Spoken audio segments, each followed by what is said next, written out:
The officer thought it was just another routine stop. A loud teenager. A minor disturbance. In a crowded American diner filled with retirees finishing their afternoon coffee and working men grabbing a late lunch, Sergeant Ryan Caldwell wrapped his hand around the wrist of 17-year-old Marcus Reed and pulled him to his feet. Conversations stopped mid-sentence. Forks hovered in the air. Marcus did not resist.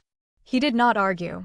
He simply looked at the man gripping him and then glanced at the American flag hanging near the register as if measuring something far larger than the moment unfolding. Caldwell leaned in close and told him he matched a description. No explanation. No details. Just authority. What he did not know was that Marcus Reed was the son of Jonathan Reed, a federal prosecutor whose courtroom victories had put violent offenders behind bars across 3 states. Within 48 hours, that badge on Caldwell's chest would be the least important thing in the room. The question was not whether he crossed the line. The question was how far and how many times before. Before we dive deeper, let us know in the comments where you're watching from. We'd love to hear from you. And don't forget to hit that subscribe button so you never miss any of our upcoming videos. Marcus Reed was not the type of teenager police departments typically warned about in briefings. He was an honor roll student at Jefferson High, captain of the debate team, and a wide receiver with scholarship interest from 2 state universities. Teachers described him as composed. Neighbors described him as respectful. He had grown up understanding rules, understanding consequences, and understanding that in America, the law was supposed to apply evenly. What many did not know was that Marcus had been raised in a household where dinner conversations revolved around constitutional rights and federal indictments. His father, Jonathan Reed, had spent nearly 2 decades prosecuting complex fraud rings and public corruption cases. He believed in procedure. He believed in evidence. And he believed that the badge and the courtroom existed to protect the same principles. Marcus rarely mentioned his father's profession. He wanted to earn his reputation without a shadow of influence. That afternoon, he had walked into that diner with 2 classmates after track practice, laughing about an upcoming game, unaware that within minutes he would become the center of a confrontation that would test everything his family believed about justice. Sergeant Ryan Caldwell, on the other hand, was a 15-year veteran of the department. He had worked patrol, narcotics, and brief stints in community outreach. His file showed commendations for bravery during a domestic violence response and for assisting in a highway pursuit that ended without injuries. It also showed complaints, allegations of unnecessary force, accusations of aggressive language. Each complaint had been reviewed. Each had been closed without formal discipline. Caldwell had built a reputation among some colleagues as tough and unyielding, a man who believed that hesitation invited danger. In recent months, however, tensions between the department and parts of the community had grown after several high-profile incidents nationwide sparked debates about policing standards and civil rights. Body cameras were now mandatory. Internal affairs reviews were more frequent. Public scrutiny was constant. Officers felt watched. Citizens felt wary. It was into this atmosphere that Caldwell stepped when he entered that diner, responding to a vague call about a possible disturbance that would later be described as little more than raised voices over a spilled drink. Witness statements collected afterward painted a detailed picture. Marcus and his friends had been seated near the window, still wearing their school jackets. At some point, another customer complained to staff that the group was being too loud. The manager asked them to lower their voices. They complied. Minutes later, Caldwell arrived. Instead of speaking first with staff, he approached the table directly. He asked Marcus to stand. He asked for identification. When Marcus calmly questioned what law he was suspected of breaking, Caldwell's tone hardened. He repeated that Marcus matched a description tied to a reported theft nearby. No theft had been logged in the immediate area that afternoon, a fact later confirmed through dispatch records. Still, Caldwell insisted. Marcus placed his hands on the table and stood slowly. Several patrons began recording on their phones. The room shifted from annoyance to discomfort. And when Caldwell tightened his grip and snapped handcuffs around Marcus's wrists, the air seemed to leave the building. Marcus did something that would later become central to the investigation. He remained silent except for one sentence. He said, "I would like a supervisor present." Caldwell interpreted it as defiance. He guided Marcus toward the exit while repeating that cooperation would make things easier. Outside, in the parking lot, Marcus managed to send a brief text message before being placed in the back of the patrol car. It read, "Dad, I've been detained." Jonathan Reed was in his office at the federal courthouse when his phone vibrated. He had just finished reviewing a plea agreement in a public corruption case involving misuse of municipal funds. When he read his son's message, he did not panic. He did what he had done in countless legal crises. He gathered information. He called Marcus's number. No answer.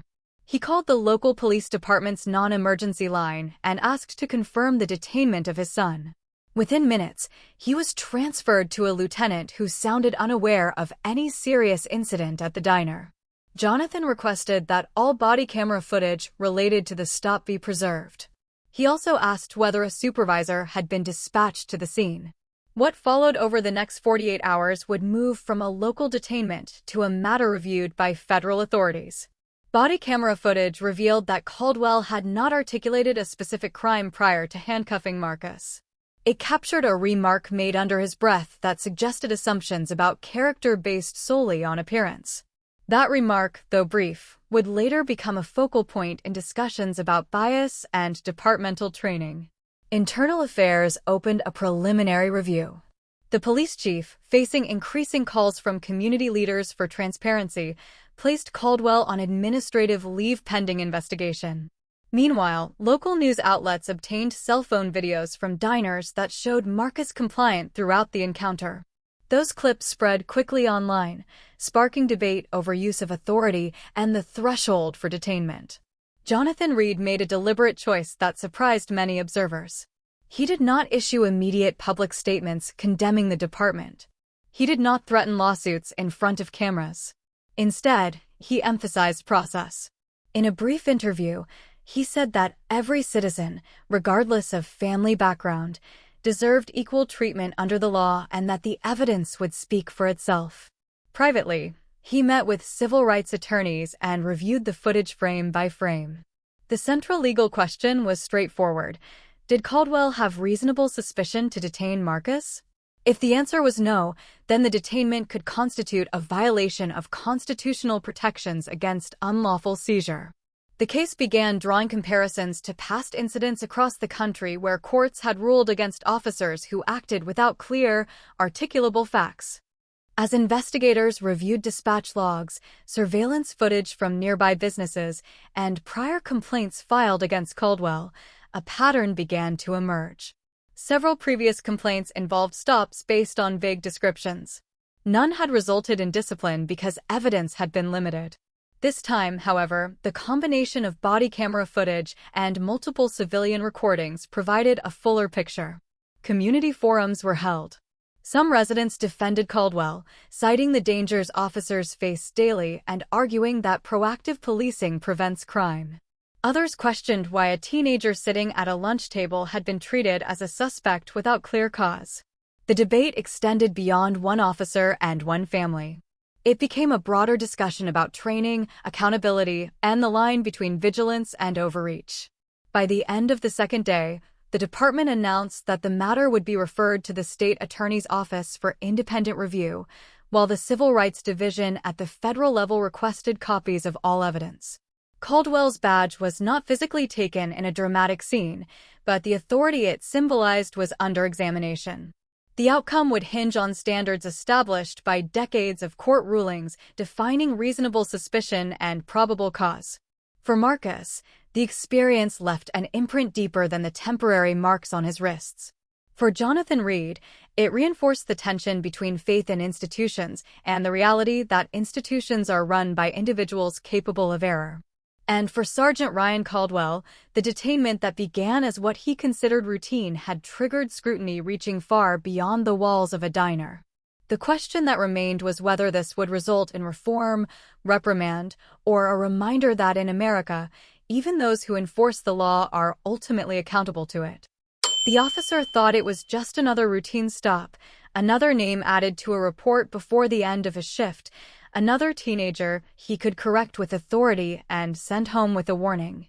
In a crowded American diner filled with families finishing lunch and retirees discussing the headlines of the day, Sergeant Daniel Reeves, a 15-year veteran of the force, wrapped his hand around the wrist of 17-year-old Marcus Hill and pulled him to his feet. The room fell silent in a way that only public humiliation can command. Marcus did not resist. He did not argue. He did not even raise his voice. He looked straight ahead, steady and composed, as Reeves tightened his grip and told him he matched a description. What Reeves did not know was that Marcus Hill was the son of U.S. Federal Prosecutor James Hill, a man whose courtroom reputation was built on dismantling corruption and holding power accountable. Within 48 hours, the authority Reeves relied on would be under scrutiny. The question was never whether he crossed a boundary, but how far that boundary extended and who would ultimately decide its consequences. Before we dive deeper, let us know in the comments where you're watching from. We'd love to hear from you, and don't forget to hit that subscribe button so you never miss any of our upcoming videos. Marcus Hill was not a troublemaker, not a name teachers whispered about in faculty meetings or a face administrators watched in hallways. He was an honor student at Lincoln High School, a varsity track athlete with scholarship conversations quietly unfolding in guidance offices, and a teenager who had grown up understanding both discipline and restraint. His father, James Hill, had spent nearly 2 decades inside federal courtrooms prosecuting civil rights violations, organized fraud, and public corruption cases that made regional headlines. Yet Marcus rarely mentioned what his father did for a living. He wanted to stand on his own accomplishments, to be known as Marcus, not as the prosecutor's son. That afternoon, he and 2 classmates stopped at the diner after practice, still wearing their school jackets, laughing over a debate about an upcoming meet. Minutes later, Sergeant Daniel Reeves walked through the door responding to what dispatch would later describe as a minor disturbance call. Reeves had built his career on decisiveness. Colleagues described him as firm and efficient. His record included commendations for bravery, but it also included civilian complaints that had been reviewed and closed without discipline. When he approached Marcus's table, he did not speak first with the manager or clarify the nature of the complaint. He asked Marcus to stand, demanded identification, and asserted that Marcus fit a vague description connected to a reported incident nearby. There was no detailed explanation. There was no clear articulation of a specific crime. Marcus calmly asked what he was suspected of doing. Reeves interpreted the question as defiance. Witnesses would later recall how quickly the tone shifted. What began as a request became a command. What sounded like procedure became personal. Reeves gripped Marcus's wrist, guiding him away from the booth as phones began to rise quietly from surrounding tables. The accusation remained unclear. No theft report had been logged in the immediate area at that time, a detail later confirmed through public records requests. Still, Reeves insisted he was acting within protocol. Marcus did not pull away. He did not protest beyond requesting a supervisor. He seemed to understand something the others in the diner did not. And when the handcuffs clicked around his wrists, the tension in the room hardened into disbelief. Reeves escorted him toward the exit while explaining that cooperation would make matters easier. Outside, before being placed into the patrol vehicle, Marcus managed to send a brief message from his phone. It contained only a few words, but those words would shift the trajectory of the next 2 days. Meanwhile, inside the diner, patrons replayed what they had recorded, unsure whether they had just witnessed enforcement of the law or an unnecessary escalation. This is where the questions begin to surface. Was this racial profiling, or was Sergeant Daniel Reeves following department protocol as he understood it? Did Marcus Hill truly match a legitimate suspect description, or was the justification formed after the fact? Why didn't Marcus resist when confronted publicly and placed in handcuffs? What did Marcus text his father during the detainment that prompted events to move so quickly behind closed doors? And perhaps most troubling of all, Why did internal affairs arrive before Sergeant Daniel Reeves's shift even ended? As the hours unfolded, it became clear that the incident inside that diner was not isolated from broader tensions surrounding policing standards and civil rights enforcement in the United States. Departments nationwide had been under increasing scrutiny following high-profile cases involving questionable stops and detentions. Body cameras were meant to ensure transparency. Supervisory reviews were designed to prevent abuse of discretion. Yet in this case, something accelerated the process with unusual speed. Someone had been watching that diner long before the arrest, and what they observed would soon reshape the narrative surrounding Marcus Hill, Sergeant Daniel Reeves, and the quiet authority carried by the name James Hill. To understand what happened inside that diner, you have to understand who Marcus Hill was long before Sergeant Daniel Reeves ever said his name. Marcus was an honor roll student at Lincoln High, the kind of teenager guidance counselors pointed to as proof that discipline and ambition still mattered.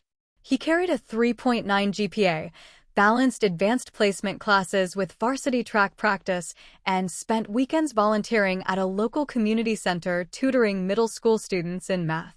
Coaches described him as focused. Teammates described him as steady under pressure. He had no criminal record, no disciplinary history, not even a detention slip tucked away in some forgotten file.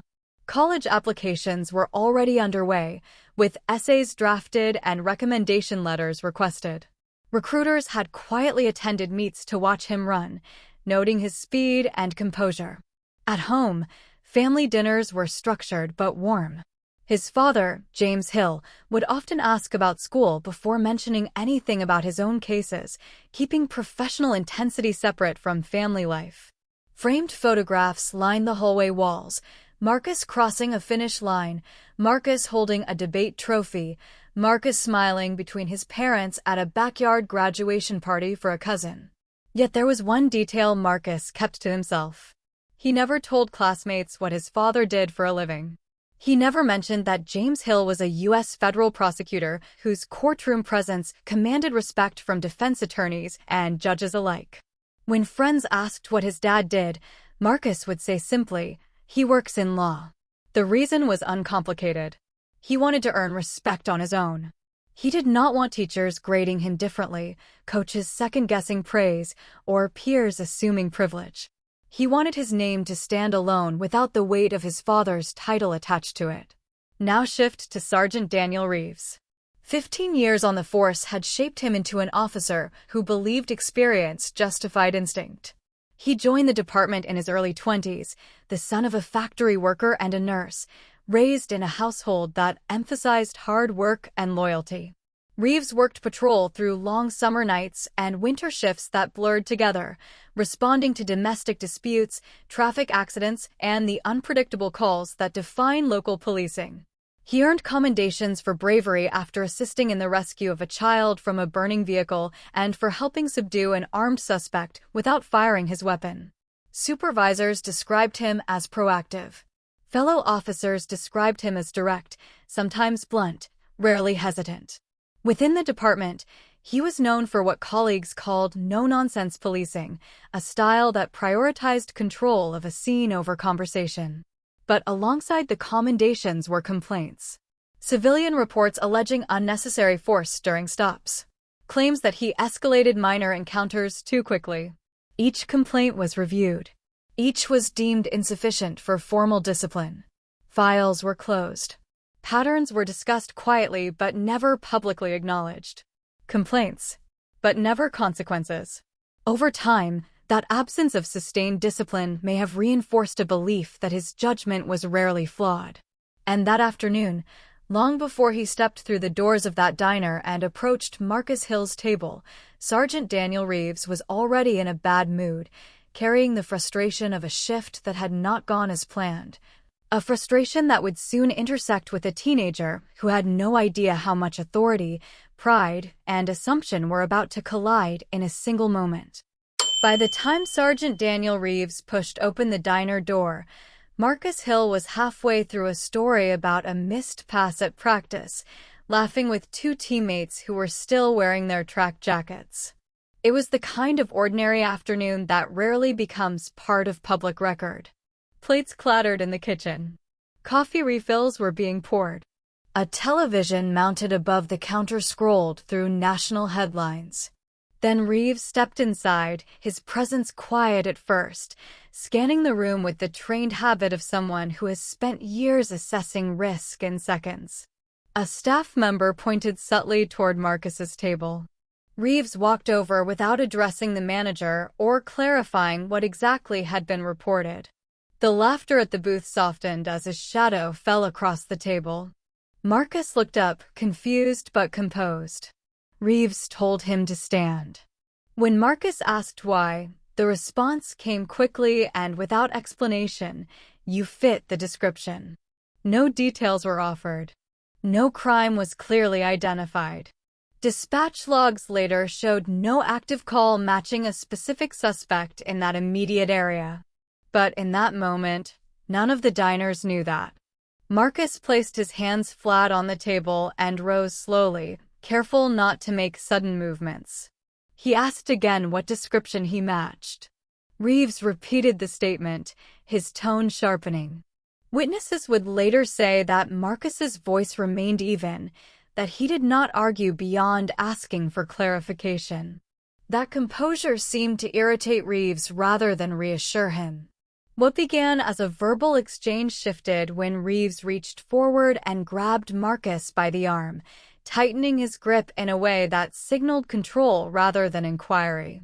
Chairs scraped the floor as Marcus's friends instinctively stood halfway before freezing. The entire diner felt smaller. Phones began to rise discreetly from different corners of the room. The accusation remained vague. The authority, however, was unmistakable. Reeves told Marcus to place his hands behind his back.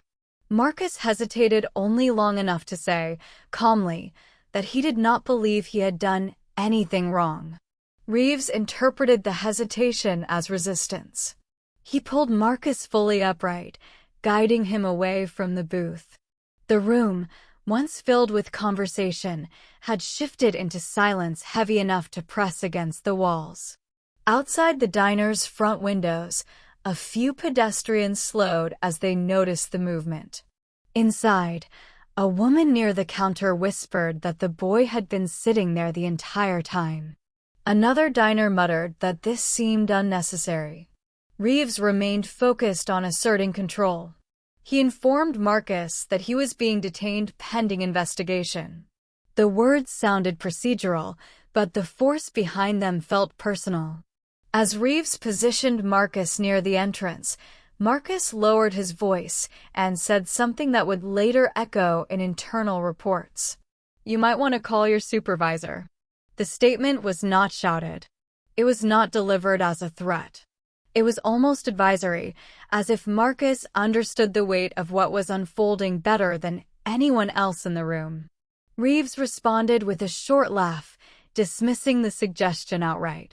In his view, this was routine. A teenager testing boundaries. A brief stop that would end with paperwork and a warning. He secured the handcuffs around Marcus's wrists, the metallic click cutting through the quiet like punctuation at the end of a sentence no one had agreed to write. As Reeves escorted Marcus toward the patrol car parked outside, multiple cameras continued recording. Marcus did not struggle. He did not shout for help. He walked steadily, head up, aware that every movement was being documented. Reeves placed him in the back seat and shut the door with finality. For a moment, the world inside that vehicle felt separate from the murmurs gathering outside. Marcus shifted slightly, careful against the tightness of the cuffs, and managed to retrieve his phone with limited movement. Reeves, occupied with radio communication, did not immediately notice. In that brief window, Marcus typed 3 words and pressed send. They were not dramatic. They were not long. They were precise. And that's when Marcus sent a 3-word text message. Cut to black. The message Marcus Hill sent from the back of that patrol car was only 3 words long, but it carried the weight of everything that followed. "Dad, it's happening." There was no panic in the phrasing, no explanation, just a quiet signal that something had crossed a line. Who is Dad? That question would travel quickly through layers of authority before Sergeant Daniel Reeves even finished his shift. James Hill was not a local attorney making routine court appearances in municipal buildings. He was an assistant U.S. attorney, a federal prosecutor whose work focused on civil rights violations, public corruption, and cases where abuse of power met the scrutiny of federal law. His office sat inside a federal courthouse several miles away, a building that symbolized not neighborhood disputes, but constitutional boundaries. When his phone lit up with Marcus's message, James Hill was reviewing documents in an ongoing case involving allegations of misconduct by public officials. He read the text once, then again, understanding immediately that his son would not send those words lightly. Within minutes, he began making calls, not as a father shouting demands, but as a federal prosecutor invoking procedure. He contacted the local police chief directly and requested immediate preservation of all body camera footage related to the detainment. He asked for confirmation that a supervisor had been dispatched to the scene. He made it clear that any loss or alteration of footage would raise serious concerns. Meanwhile, Sergeant Daniel Reeves returned to his patrol vehicle confident that he had handled the situation appropriately. He transported Marcus Hill to the station for processing, still convinced that his instincts justified the stop. Before any internal conversation could take shape, Reeves began drafting his report. In it, he described Marcus as engaging in disorderly conduct. He wrote that the teenager exhibited suspicious behavior consistent with the reported description. He noted what he characterized as noncompliance when Marcus questioned the reason for the detainment. On paper, the narrative suggested a standard escalation from inquiry to control. But reports, while powerful, are not the only records that matter. Body camera footage, mandated in response to nationwide calls for transparency following several highly publicized policing incidents in recent years, captured more than just the arrest. It recorded the tone of voice. It recorded the absence of a clearly articulated crime. It recorded the moment Marcus requested a supervisor. And it recorded something Reeves appeared to overlook entirely. As Internal Affairs received notice of the incident sooner than usual, prompted in part by inquiries already reaching the department from James Hill's office, supervisors began reviewing the footage before Reeves had even completed his paperwork. The timeline accelerated. The bodycam did not align neatly with the written report. There were gaps between the description provided and the words spoken on camera. And as investigators watched frame by frame, it became clear that the footage didn't just show the arrest. It showed something Sergeant Daniel Reeves did not realize was being recorded, something that would complicate his account and shift the focus of the investigation from a routine stop to a deeper examination of motive, discretion, and the boundaries of authority. When Internal Affairs slowed the bodycam footage to review it frame by frame, the moment that shifted everything was not the handcuffs, not the raised voices inside the diner, not even the absence of a clearly stated crime. It was a sentence, spoken low enough that Sergeant Daniel Reeves may have believed it would dissolve into background noise. As he guided Marcus Hill toward the door, Reeves muttered, "Kids like him think they own the place." The words were not part of the formal detainment. They were not spoken into the radio. They were not necessary for officer safety. Yet the body camera captured them clearly. And in the context of a teenager with no criminal record, sitting at a lunch table, those words carried implications far beyond a routine stop. Internal Affairs did not focus solely on the arrest itself. They focused on intent. They focused on whether bias influenced discretion. Within hours, prior civilian complaints against Reeves were pulled from archived files. Allegations that once seemed isolated began to resemble fragments of a broader pattern. Stops based on vague descriptions. Escalations during minor encounters. Language described by complainants as dismissive or aggressive. None of those previous complaints had resulted in formal discipline, but together they created a timeline that investigators could no longer ignore. James Hill did not intervene publicly, but federal protocols required notification when potential civil rights concerns surfaced involving local law enforcement. The Civil Rights Division at the federal level was informed, not because Sergeant Daniel Reeves arrested Marcus Hill, but because of what he said while exercising his authority. Words, especially when recorded in the course of official duty, can carry evidentiary weight. They can suggest motive. They can reveal mindset. As the department faced mounting community questions, Reeves was placed on administrative leave pending the outcome of the internal investigation. The announcement was brief, procedural, but the implications were significant. Administrative leave meant his badge remained technically his, but his authority was paused. Behind closed doors, legal teams examined whether the comment captured on camera, combined with the lack of clear probable cause, constituted a violation of Marcus Hill's constitutional rights. The possibility of a federal review for civil rights violations introduced a new level of scrutiny. This was no longer confined to a single diner or even a single department. It now intersected with federal standards designed to address discrimination under color of law. The tension escalated sharply. Careers, reputations, and public trust were now entangled in a process that would determine whether Sergeant Daniel Reeves's actions represented a lapse. In the weeks that followed, speculation spread faster than official statements. Community meetings were held. Editorials were written. Some defended Sergeant Daniel Reeves as a veteran officer caught in an overanalyzed moment. Others argued that the Bodycam audio revealed more than frustration, that it exposed a mindset incompatible with equal enforcement of the law. Behind closed doors, investigators continued reviewing evidence, interviewing witnesses from the diner, cross-checking dispatch logs, and examining Reeves's prior encounters for patterns that had once been dismissed as isolated complaints. 3 possible outcomes circulated quietly through the department. 1. Reeves could resign before any formal termination process concluded, preserving portions of his record while avoiding a public dismissal. 2.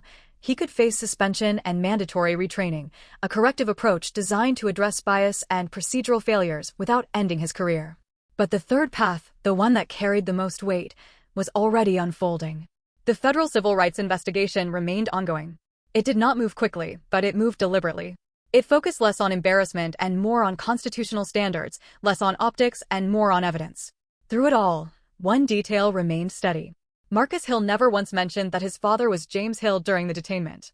He never invoked the title of U.S. federal prosecutor.